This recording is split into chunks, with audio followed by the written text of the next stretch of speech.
nu și. I-a dat.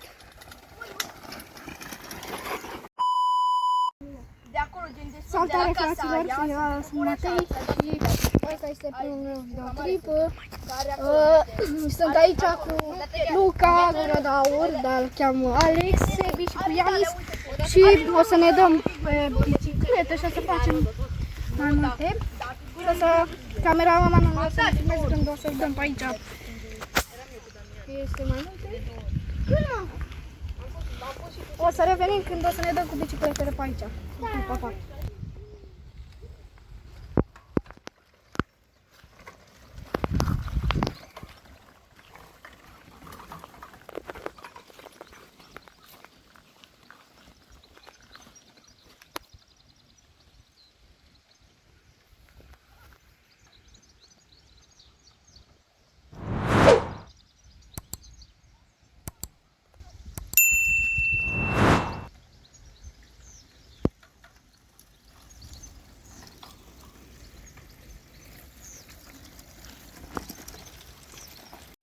Aici este o casă, o abandonată și o explorăm, dar nu putem. Adică o explorăm, dar nu putem.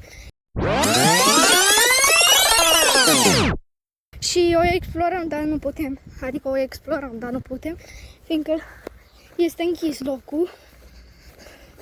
Cred că este închis, nu știu.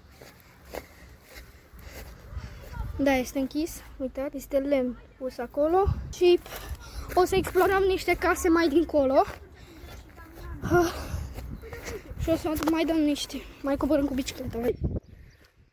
I-a dat. A dat. I-a tremurat ghidonul.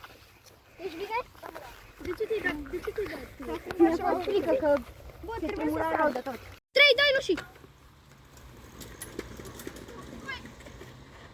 Bă, cred că a luat ceva foc încolo, că e un fum. Da. Și mergem acolo să vedem acum ce este. Revenim când ajungem acolo. Am găsit asta pe jos, nu știu ce. Nu e nimic, cred că era fum de la ATV, că vin ăștia cu ATV-uri pe aici. Revenim când ne mai dăm pe aici. A picat gura, Alex, adică a picat aici.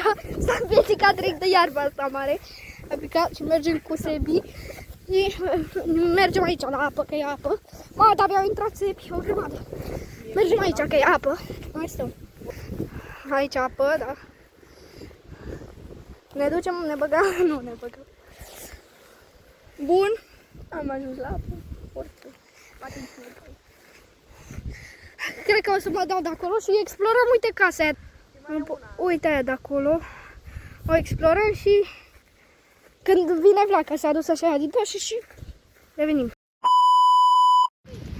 Sunt Matei și acum se dă Luca, da, pe drumul ăsta.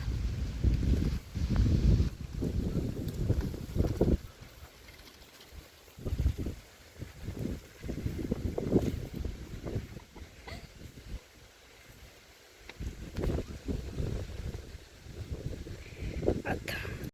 Îi dă și din partea aia de unde a venit.